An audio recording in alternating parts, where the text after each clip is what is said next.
واللہ ما طلعت شمس ولا غربت. زور کہتے ہیں جھوٹ کو.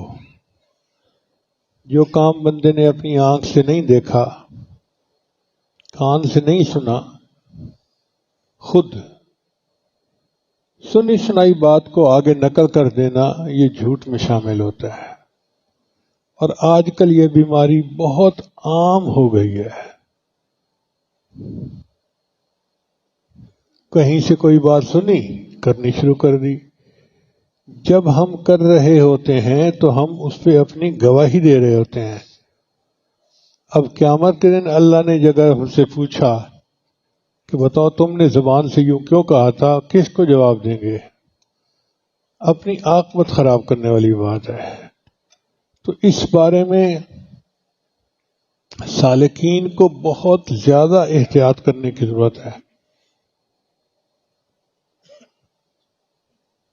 زبان تالو سے لگی رہے اور بندہ خاموش رہے. بہت باتیں سننے کو ملتی ہیں، نقل نہ کرے. میں اپنی عاقبت کیوں خراب کروں؟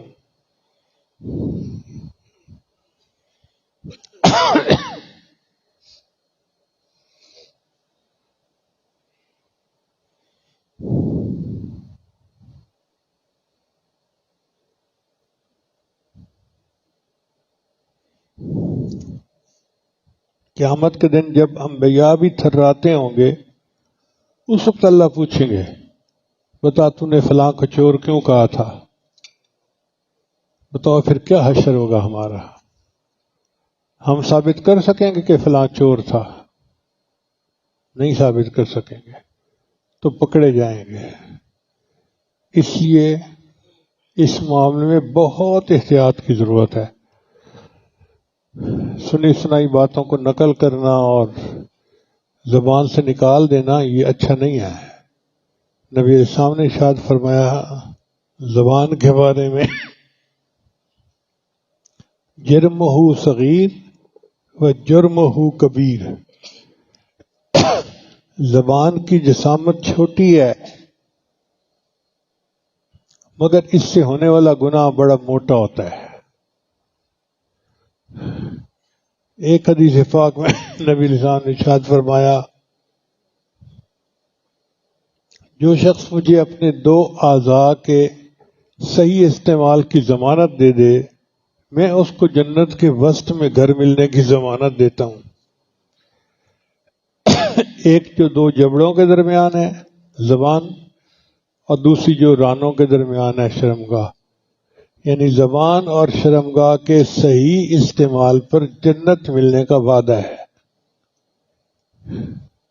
اس لیے اپنی زبان کو بالکل نہیں چلانا چاہیے.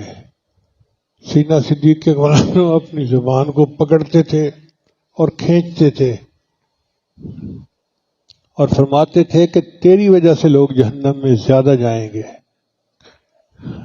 نام ابوبکر اور لقب صدیق، اور وہ اپنی زبان کو پکڑ کے کھینچتے تھے. تو آپ اندازہ لگائیں تو ہم تو جھوٹ کی زندگی گزار رہے ہیں. ہر طرف جھوٹ نظر آئے گا، ہر طرف جھوٹ.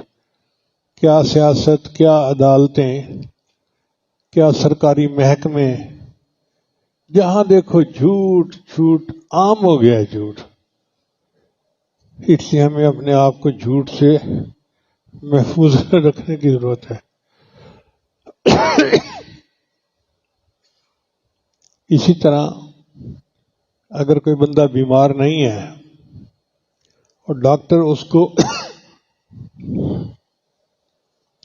بیماری کا سرٹیفکیٹ بنا کے دے دیتا ہے تو یہ بھی جھوٹ ہے، یہ بھی جھوٹی گواہی ہے اس کی. قیامت کے دن اس کو جواب دینا پڑے گا.